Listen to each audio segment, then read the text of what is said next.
여러분은 지금 CBS 라디오 김현정의 뉴스쇼를 함께하고 계십니다.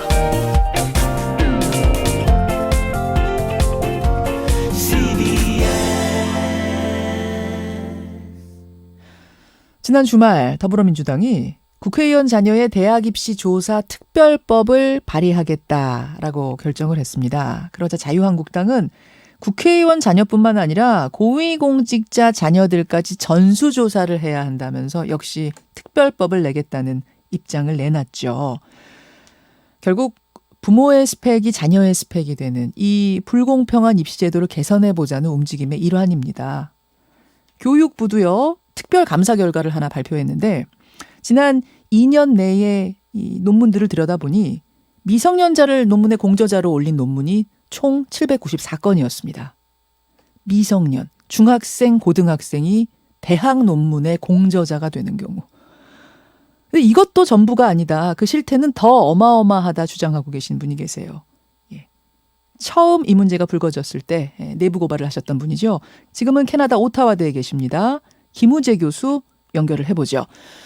김 교수님 안녕하세요. 네, 안녕하십니까.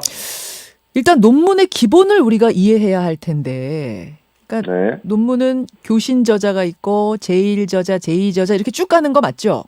네, 그 제1저자가 제일 앞에 나오고요. 예. 교신 저자는 보통 책임 저자라고도 하고요. 교신이라는 게 이제 이 논문에 대한 궁금증 같은 게 있으면 이 저자와 이제 서신을 교환하라라는 뜻이죠. 그렇군요. 제1저자가 제일 앞에 있어요? 제1저자는 그 논문에서 가장 중요한 역할을 한 사람을 가장 앞에 놓습니다. 가장 중요한 역할. 예, 제1저자가 된다는 것 자체가 굉장히 영광이고요. 예. 그 논문이 완전히 자기께 돼야 된다는 얘기거든요. 아하. 보통 자연과학이나 이공계나 뭐 의대 이쪽에서 석사 과정 정도를 밟는데 2년이 걸려요. 예, 예. 근데 이런 고등학생 인턴들이 2년을 하는 경우는 없잖아요. 그렇죠. 그러니까 논문 한 편이 나오는 게 그렇게 어렵다는 걸 생각해 보면 그 제1저자가 된다는 게 얼마나 무거운 일인지 사실은 잘 모른 채로 그 교수님들이 저자를 일종의 선물하는 거라고 볼 수 있죠.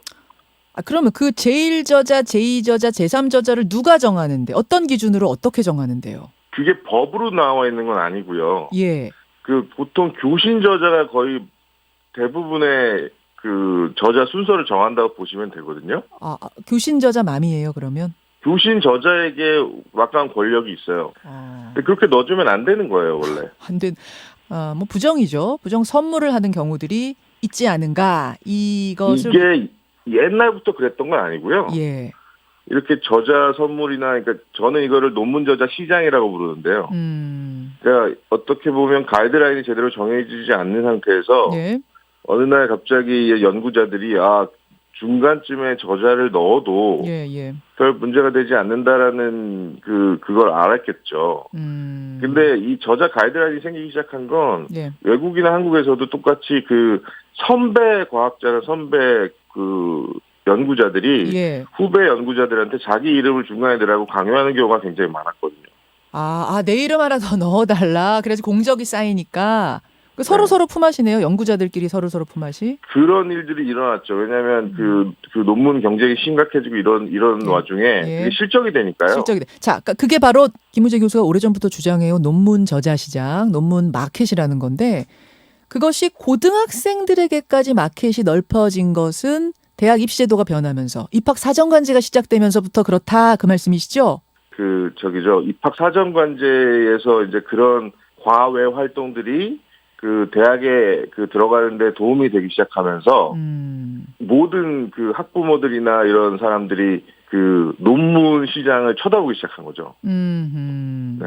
뭐 교육부가 조사를 해보니까 다 조사한 것도 아니고 서울대를 비롯한 주요 대학 15개만 조사했는데도 그것도 지난 2년치만 조사했는데도 115건에서 미성년 저자가 나왔고 추가로 30개 대학 더 해보니까 130건이 더 또 나왔답니다.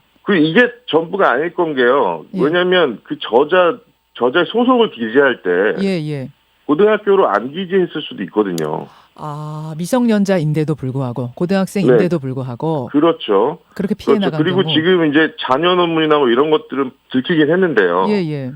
동료 교수들이 이렇게 다른 교수의 뭐 뭐 아는 사람의 아들이나 딸을 저자로 넣었을 경우 있잖아요. 그러니까 품앗이라고 하죠. 교수들끼리 품앗이한 경우. 예. 네, 그런 경우는 일단 고등학교 소속으로 썼을 경우는 들키긴 하겠지만 예. 만약 고등학교로 안 쓰고 이렇게 그 교신 저자 소속으로 묻어갔다거나 예. 이런 경우는 들키지 않겠죠. 들키지 않은 경우들도 많을 거다. 그리고 이게 DBPR라는 국내, 그러니까 거의 뭐 국내 저널만 있는 그 웹사이트를 뒤진 거라, 네. 만약 해외 학술지를 제대로 뒤지고 이렇게 시작하면, 제 생각에는 그 입학 사정관제 때 그 대한민국의 그 상류층과 많은 사람들이 논문 저자 시장에 뛰어들었었거든요. 저는, 지옥이 열릴 거라고 생각합니다. 제대로 다 뒤지면 지옥이 열릴 것이다라고 할 정도. 왜냐하면 논문 스펙을 하나 정도 갖지 않으면 예. 대학에 갈 수 없다라는 게 상식이었거든요, 당시에. 그 당시에. 아니, 근데 진짜 네. 뛰어난 경우도 있잖아요. 뭐 고등학생, 중학생이라고 대학 논문에 제1저자까지는 좀 심해도 2저자, 3저자 될 수 있는 건 아닌가요? 사실은 가능합니다. 왜냐하면 예. 저는 그래서 캐나다에서는 이런 고등학생들을 데리고 실험을 해봤어요. 한 6개월 정도. 아, 그러셨어요. 근데 정말 과학을 좋아하는 학생들은 예. 잘 따라와요. 예. 근데 중요한 건 이 친구들이 한국에서 이렇게 조직적으로 체계적으로 했던 이런 친구들은 그렇게 한 게 아니라 예. 그냥 교수가 있는 실험실에 들어가서 뭐 쉐도잉을 했다고 그러는 사람들도 많던데요. 쉐도잉이라면 옆에서 지켜보는 거 그림자처럼. 네, 그리고 참관. 뭐 어떤 교수는 이게 자기 그 자식과의 추억 쌓기라고 표현하는 분도 있더라고요.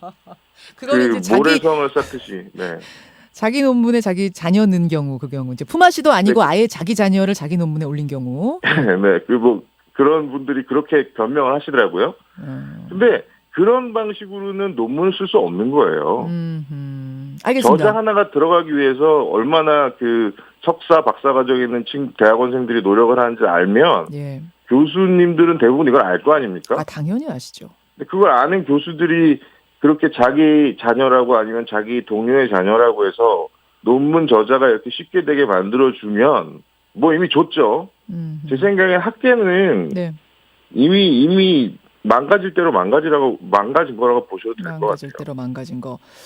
네. 정리를 좀 하자면, 그러니까 정말 뭐 천재, 정말 뛰어난 네. 경우도 뭐 있겠죠. 있을 테지만 네. 우리가 이 논문 마켓이 형성되어 있는 걸 이미 알고 있고, 그렇죠. 또 교수들 사이에 자녀 논문 품앗이 같은 게 심심치 않게 적발이 되어 온 걸 알고 있는 상황에서는 이 미성년 논문 공저자 숫자를 보고는 의심할 수밖에 없다. 이렇게 정리가 되는 거죠.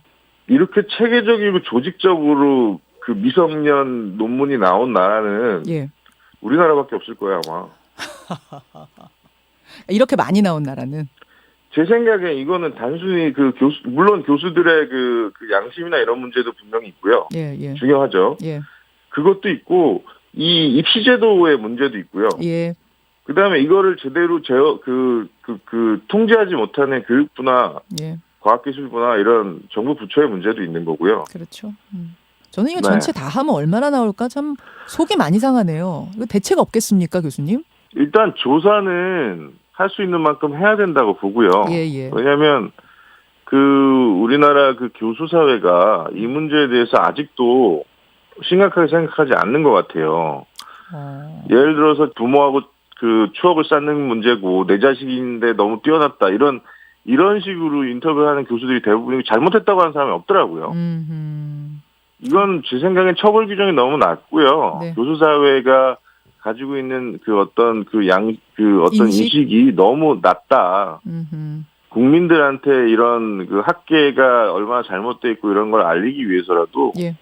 교육부가 한 20년치 정도 다 조사를 했으면 좋겠습니다. 철저하게 조사하고 뭐 조사하고 끝나는 게 아니라 처벌까지 따라야 되지 않겠는가? 합당한 그것만이 인식을 올릴 수 있을 것이다.